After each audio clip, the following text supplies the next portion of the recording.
Want to instantly boost your Wix website's credibility and reel in more customers? Today, we're diving into how to expertly add Google reviews to your Wix site, transforming it into a trust magnet, all within a snappy 90 seconds. First, let's explore the easiest route using apps inside your Wix editor. Find the Wix app market, search for Google reviews, and you'll find several fantastic options designed to pull those shiny customer testimonials directly into your site. Choose an app and click Add to Site. Most apps require you to connect your Google business profile. Follow the setup instructions. This usually involves sharing your business name or location to verify, then select your design preferences to create the look of your reviews. Once linked and configured, you can fully customize the app. Play around with display options to create the look of your reviews. Customize the design, layout, and even how many reviews you choose to show. Make sure the reviews perfectly complement your website style. This keeps things looking clean.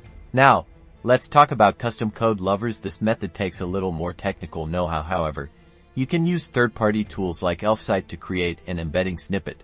In your editor, find the embed code element, paste the provided snippet, position this element where you'd like your reviews visible. Once it's on your website, be sure to preview the page and then publish. You will see your Google reviews directly on your Wix site. Finally, keep those reviews flowing by requesting your customers to leave reviews on Google. Happy reviews equal more leads and trust. Give it a try. You'll be impressed.